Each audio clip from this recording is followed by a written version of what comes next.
दोस्तों स्वागत है आप सब लोगों का इस चैनल के एक और नए वीडियो में, उस सेगमेंट में जिसका नाम है भक्तोलॉजी, अंधभक्तों की शाखा, जहां पर हम जमकर इन चड्डीधारी चिंटुओं की वाट लगाते हैं, इनकी खटिया खड़ी करते हैं और साथ ही इनके सुप्रीम लीडर्स के सामने बड़े सवाल रखने का काम करते हैं।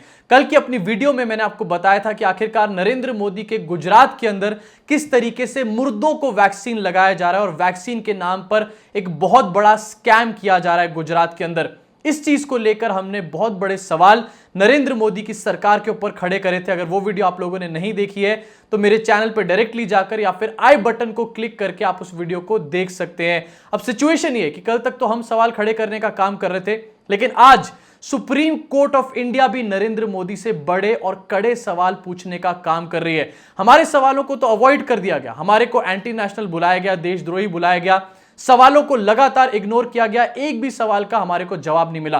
लेकिन सुप्रीम कोर्ट ने हालत पूरी तरीके से टाइट कर दी। सुप्रीम कोर्ट ने कह दिया है कि जो सवाल हमने पूछे उनका जवाब 2 हफ्ते के अंदर सेंट्रल गवर्नमेंट यानी कि मोदी सरकार को सुप्रीम कोर्ट के अंदर सबमिट करना है एक एफिडेविट के साथ। अब सिचुएशन क्या है, एक तरफ कुआं है और एक तरफ खाई है। अगर नरेंद्र मोदी जवाब नहीं देते इन सवालों का तो भी वो फंसेंगे, और अगर Narendra Modi by chance in सवालों का जवाब दे देते हैं तो भाई साहब वो अपने आप को ही यहां पर एक्सपोज करके सबके सामने रख देंगे। क्या होगा 2 हफ्ते बाद, इसके ऊपर हम आपको एक अपडेट दे देंगे। लेकिन अभी ये सवाल क्या पूछे गए और सिचुएशन किस तरीके से खराब हो चुकी है। सिचुएशन इतनी खराब हो गई है कि गोदी मीडिया के पालतू कुत्ते भी अपने साहिब के ऊपर गुर्राते हुए और भौंकते हुए आज नजर आ रहे हैं। आपको प्रूफ के साथ दिखाऊंगा कि आज गोदी मीडिया ने किस तरीके से मोदी सरकार को ग्रिल करने का काम किया है, इसका प्रूफ आपके सामने रखूंगा। लेकिन बड़े सवाल क्या है, सबसे पहले इस पर आपकी नजर डालना चाहता हूं। लेकिन साथ ही आपको यह भी रिमाइंड कराना चाहता हूं कि अभी 2 दिन पहले भी सुप्रीम कोर्ट ने सवाल पूछे थे, टिप्पणियां करी थी। तब मैंने एक बात बोली थी कि यह सरकार यानी कि मोदी सरकार पूरी दुनिया की सबसे ज्यादा बेशरम सरकार है। ना ही इनको सुप्रीम कोर्ट की किसी टिप्पणी से फर्क पड़ता है, ना ही इनको उनके सवाल से फर्क पड़ता है, और ना ही इनको इंटरनेशनल मीडिया की किसी टिप्पणी से कोई फर्क पड़ता है। ये लोग इतने बेशर्म है कि कल को अगर इनको जेल भी जाना पड़े उसमें भी ये लोग बेशर्मी से जेल जाएंगे। तो क्या पूछा सुप्रीम कोर्ट ने और किस तरीके से मोदी सरकार की छीछा लेदर करी, इस पे आपकी नजर डालना चाहता हूं। बड़े और कड़े सवाल पूछे गए हैं। सबसे पहली टिप्पणी जो सुप्रीम कोर्ट की तरफ से हमारे सामने आई, द इंडियन एक्सप्रेस की खबर है, supreme court asks government for a vaccine road map. सबसे पहली चीज जो सामने आई वो ये कहा गया कि हमारे को दिसंबर 2021 तक नरेंद्र मोदी का वैक्सीनेशन वाला जुमला, जिसके बारे में मैं भी 3 दिन से बात कर रहा हूं लगातार, यह कहा सुप्रीम कोर्ट ने, सुप्रीम कोर्ट की बेंच ने, कि हमारे को ये जो वैक्सीन का जुमला तुमने फेंका है ना, इसका रोड मैप बना के दो। अब नरेंद्र मोदी जी को इसकी आदत नहीं, नरेंद्र मोदी को आदत है सिर्फ जुमलेबाजी करने की, जुमले फेंक देने की। उस जुमले का रोड मैप क्या होता है ये तो आज तक नरेंद्र मोदी को पता ही नहीं था।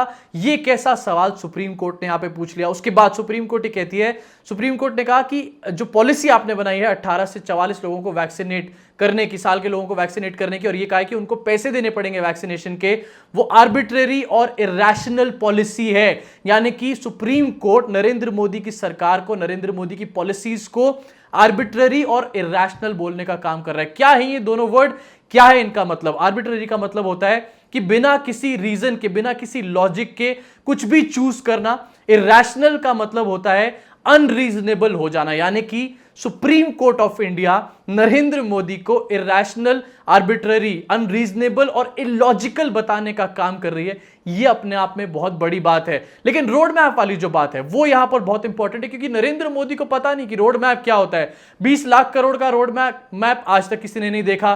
$5 ट्रिलियन की इकोनॉमी वाला रोड मैप आज तक किसी ने, स्वयं नरेंद्र मोदी ने नहीं सोचा होगा। यहां पर सुप्रीम कोर्ट पूछने का काम कर रही है। उसके अलावा जितने भी और जुमले रहे हैं, सबका रोड मैप क्या था क्या नहीं था ये नरेंद्र मोदी को ही नहीं पता, तो वो सुप्रीम कोर्ट में क्या बताएंगे। इसके बाद जो अगली टिप्पणी, इसी टिप्पणी के अंदर सुप्रीम कोर्ट ने यह बात भी बोली कि एक परसेंटेज सबमिट किया जाए कि कितने लोगों को रूरल और अर्बन एरियाज में वैक्सीनेशन लग चुका है और कितने लोगों को लगना चाहिए था। एक कंपैरिजन परसेंटेज भी होनी चाहिए और एक परसेंटेज ये भी होनी चाहिए कि कितने लोगों को एक्चुअली लग चुका है रूरल और अर्बन एरियाज के अंदर। इसके अंदर ये जब इस चीज का जवाब दिया जाएगा ना 2 हफ्ते बाद, इस चीज में बुरी तरीके से नरेंद्र मोदी अपने आप को एक्सपोज कर लेंगे। बातें तो बड़ी बड़ी करी जा रही थी कि वैक्सीन ड्राइव चलाया गया, टीका उत्सव करा जा रहा है, ऐसा दिखाया जा रहा था कि एक दिन के अंदर अभियान के द्वारा सबको वैक्सीनेट कर दिया गया। लेकिन सच्चाई क्या है ये 2 हफ्ते के अंदर अंदर हमारे सामने, आपके सामने निकल कर आ जाएगी। और वो आदमी जो अपने आप को सेल्फ प्रोक्लेम्ड वैक्सीन गुरु पहले ही घोषित कर चुका हो, उसके साथ जब ऐसी छीछा लेदर होती है तो ये अपने आप में बड़ी देखने वाली बात होती है। अब अगली टिप्पणी जो सुप्रीम कोर्ट की तरफ से सामने आई वो आपके सामने रख देना चाहता हूं अपनी स्क्रीन पर। द हिंदू की इस खबर को देखिए, corona virus, why not buy 100% vaccine if you get discount, supreme court ask centre. एक और सवाल पूछा और कहा गया कि इसका भी जवाब देना है कि अगर आपको डिस्काउंटेड रेट पे वैक्सीन मिल रहे हैं, और ये बात भी कहां से निकल कर आई, ये बात भी सेंटर ने सुप्रीम कोर्ट को खुद बताई। अपनी बातों में जनाब खुद उलझ गए। आखिरकार बात यहां से शुरू हुई कि सुप्रीम कोर्ट ने सरकार से यह पूछा कि वैक्सीन के अलग अलग रेट्स क्यों रखे गए हैं पूरे इंडिया में, अलग अलग जगहों पे अलग अलग रेट्स क्यों देखने को मिल रहे हैं। सेंट्रल गवर्नमेंट की जगहों पे अलग रेट हैं, स्टेट गवर्नमेंट के अलग अलग रेट्स हैं, और प्राइवेट हॉस्पिटल के लिए कुछ ज्यादा ही अलग रेट है, ऐसा क्यों देखने को मिल रहा है। इसी जवाब में मोदी सरकार बुरी तरीके से फंस गई। मोदी सरकार ने कहा कि अलग रेट्स इसलिए हैं क्योंकि वैक्सीनेशन की जो कंपनीज हैं वो सेंट्रल गवर्नमेंट को एक बड़ा डिस्काउंट देती हैं। तो इसके काउंटर क्वेश्चन में सुप्रीम कोर्ट ने यह बात रखी कि अगर आपको डिस्काउंट मिलता ही है तो आप 100% लोगों को फ्री में वैक्सीन क्यों नहीं लगा रहे हैं, क्यों आप ही वैक्सीन लेने का काम नहीं कर रहे हैं। और इस चीज में अपने ही बात के अंदर फंस गई नरेंद्र मोदी सरकार एज यूजुअल। आगे बढ़ते हुए कोविन ऐप के ऊपर बड़े सवाल खड़े करे गए और सुप्रीम कोर्ट ने यह बात बोली कि digital divide will exclude marginalise from jabs, यानी कि ये जो कोविन ऐप का पूरा फंदा आपने लोगों के गले में डाल दिया है, इसकी वजह से गरीब लोग अपने आप को रजिस्टर नहीं कर पाएंगे और वो वैक्सीनेशन के प्रोसेस से पूरी तरीके से वंचित रह जाएंगे। सुप्रीम कोर्ट की टिप्पणी पूरी तरीके से सही है। मैं और आपके जैसे लोग तो कोविन.com पे जा सकते हैं, अपने आप को रजिस्टर करा सकते हैं, उसके बाद भी वो अलग बात है कि हमारे को वैक्सीनेशन के स्लॉट्स नहीं मिलते हैं। लेकिन जरा सोचिए उन लोगों के बारे में जो 2 वक्त की रोटी नहीं कमा सकते, जिनको पढ़ना लिखना नहीं आता, फोन चलाना भी नहीं आता, क्या वो लोग अपने आप को जाकर कोविन पे रजिस्टर कर सकते हैं? कोविन की वजह से वैक्सीनेशन के इस प्रोसेस में एक बहुत बड़ी खलल नहीं आ रही? डेफिनेटली आ रही है, लेकिन नरेंद्र मोदी को इससे कोई फर्क नहीं पड़ता। एज यूजुअल उनको सिर्फ चाहिए पूरे देश के लोगों का डेटा, जिस डेटा के बाद वो उसको प्रोसेस करके चुनावों में उसको यूज करेंगे एडवर्टाइजिंग के लिए। लेकिन दोस्तों सुप्रीम कोर्ट की सबसे बड़ी टिप्पणी आई, सबसे बड़ा सवाल हुआ 35,000 करोड़ के ऊपर। वो 35,000 करोड़ रुपए जो नरेंद्र मोदी ने बजट के अंदर वैक्सीनेशन के लिए, खास तौर से वैक्सीनेशन के लिए रखे थे, और वो रख के गोदी मीडिया के द्वारा ये संदेश, ये परसेप्शन बनाने की कोशिश करी थी कि देखो भाई वैक्सीन गुरु ने एक और मास्टर स्ट्रोक मार दिया है। उसी 35,000 करोड़ पे सुप्रीम कोर्ट ने कहा है कि एक एक डिटेल इसकी बताई जाए कि ये 35,000 करोड़ कहां खर्च करा जा रहा है, और वैक्सीन के इस पूरे के पूरे जो अलॉटमेंट हुई है पैसे की, इसका पूरा का पूरा लेखा जोखा सुप्रीम कोर्ट के अंदर 2 हफ्ते के अंदर दायर किया जाए, सबमिट किया जाए। ये लेखा जोखा जब सामने आएगा तो डेफिनेट सी बात है इसके अंदर एक बहुत बड़ा स्कैम निकल कर आएगा। इसमें ये अगेन नरेंद्र मोदी अपने आप को एक्सपोज करते हुए नजर आएंगे। इस टाइम पर तो सिर्फ बात हो रही है वैक्सीनेशन के बारे में, वैक्सीनेशन के स्कैम के बारे में। अभी तो कोई 20 लाख करोड़ के पैकेज के बारे में बात नहीं कर रहा, उस पैकेज के बारे में जिसको पिछले साल लॉन्च किया था नरेंद्र मोदी ने, और ये कहा था कि देखो मैं कितना बड़ा पैकेज लेकर आया हूं, मैं हूं सबका मसीहा। कहां गया वो 20 लाख करोड़ का पैकेज? उस पैकेज के बाद न्यूज चैनल्स वालों ने, जितने भी गोदी मीडिया के लोग हैं, जितने भी बीजेपी आईटी सेल के लोग हैं, सब ने एक परसेप्शन बनाने की कोशिश करी, परसेप्शन के ऊपर पॉलिटिक्स करने की कोशिश करी। लेकिन आज की डेट में उस 20 लाख करोड़ में से 20 पैसे भी किसी के जेब में नहीं आए। यह है असली सच्चाई। अगर इसके ऊपर रोड मैप मांग लिया जाए तो मेरे को लगता है कि नरेंद्र मोदी की सरकार पूरी तरीके से कटघरे में खड़ी हो जाएगी, और नरेंद्र मोदी की इमेज का एक ऐसा सच हमारे सामने निकल करके आएगा जिसके ऊपर अंधभक्त और चड्डीधारी चिंटू भी थूकने का काम करेंगे। अब आपको दिखाना चाहता हूं कि आखिरकार देश की मीडिया, गोदी मीडिया इंक्लूडिंग, किस तरीके से नरेंद्र मोदी से सवाल पूछ रही है वैक्सीनेशन के नाम पर। कल सुप्रीम कोर्ट ने जो टिप्पणी करी उसको बोल्ड लेटर्स में सबसे आगे हेडलाइन बनाकर आज रखा गया। आपके सामने रखना चाहता हूं तमाम अखबारों की खबर, फ्रंट लाइन खबर, जहां पर आज Narendra Modi the vaccine, so called vaccine गुरु की मट्टी पलेद होती हुई नजर आई। जरा देखिए सारी की सारी तस्वीरों को। दैनिक भास्कर की हेडलाइन दिखाना चाहूंगा, नागरिकों के अधिकारों का हनन हो रहा है तो अदालत चुप नहीं रह सकती। उसके बाद Hindustan times, vaccine policy for 18 to 45 arbitrary and irrational, supreme court का वो स्टेटमेंट जो मैंने भी आपको बताया। हिंदुस्तान हिंदी में छपा, सुप्रीम कोर्ट ने टीकों का हिसाब मांगा। थोड़ी सी सॉफ्ट लैंग्वेज में, लेकिन छपा डेफिनेटली सवाल। अमर उजाला में हेडलाइन छपी कि टीका नीति जो है वो मनमानी व तर्कहीन है, जो कि मैंने बताया आपको आर्बिट्ररी और इरैशनल है, उसी को हिंदी में करके दैनिक जागरण में भी बड़े बड़े सवाल खड़े करे गए फ्रंट लाइन के फ्रंट पेज के ऊपर।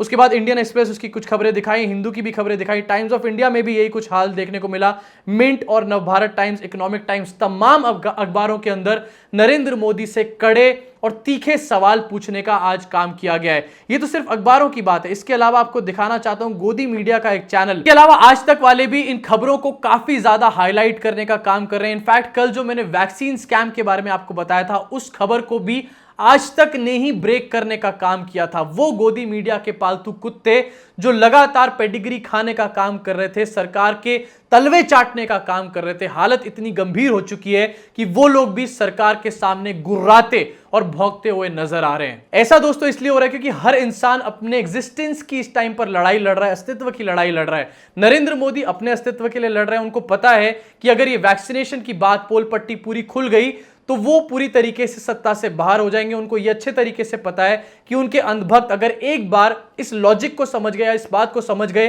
कि नरेंद्र मोदी उनके साथ कितना बड़ा धोखा कर रहे हैं, तो वो हमेशा के लिए सत्ता से बाहर हो जाएंगे। वहीं दूसरी तरफ गोदी मीडिया ये समझ रही है कि उनकी क्रेडिबिलिटी खत्म हो चुकी है और उस क्रेडिबिलिटी को किसी भी तरीके से वापस लेकर आना है, क्योंकि अगर वो क्रेडिबिलिटी नहीं रही तो नरेंद्र मोदी हो या आने वाले टाइम के कोई भी पीएम हो, कहीं पर भी उनकी कोई पूछ नहीं होगी, कहीं पर भी उनको उनकी कुत्ते की भी कदर नहीं रह जाएगी। उस चीज के लिए गोदी मीडिया लड़ रही है। अंधभक्त जो है ऐसे में वो अपनी एग्जिस्टेंस के लिए लड़ रहे हैं। उनको भी अच्छे तरीके से पता है कि अगर नरेंद्र मोदी यहां से चले गए तो जो भी आदमी आएगा वो अंधभक्तों को लगातार जेल में पेलने का काम करेगा। इसलिए अंधभक्त भी अपनी एग्जिस्टेंस की, अपने अस्तित्व की एक लड़ाई लड़ते हुए यहां पर नजर आ रहे हैं। चलते चलते आपको एक वीडियो क्लिपिंग दिखाना चाहता हूं और आपको दिखाना चाहता हूं जिस टाइम पर बहुत सारे नेता ऐसे भी हैं जो ऑन ग्राउंड लोगों की मदद कर रहे थे, उसी टाइम पर बीजेपी के नेता आखिरकार इस टाइम पर क्या कर रहे हैं। दिखाना चाहूंगा एक डिबेट शो में गौरव भाटिया की क्लिपिंग। जरा देखिए इनकी भाषा को, जरा देखिए इनकी तहजीब को, जरा देखिए इनकी वैल्यूज क्या हैं आखिरकार, इनके संस्कार क्या हैं आखिरकार।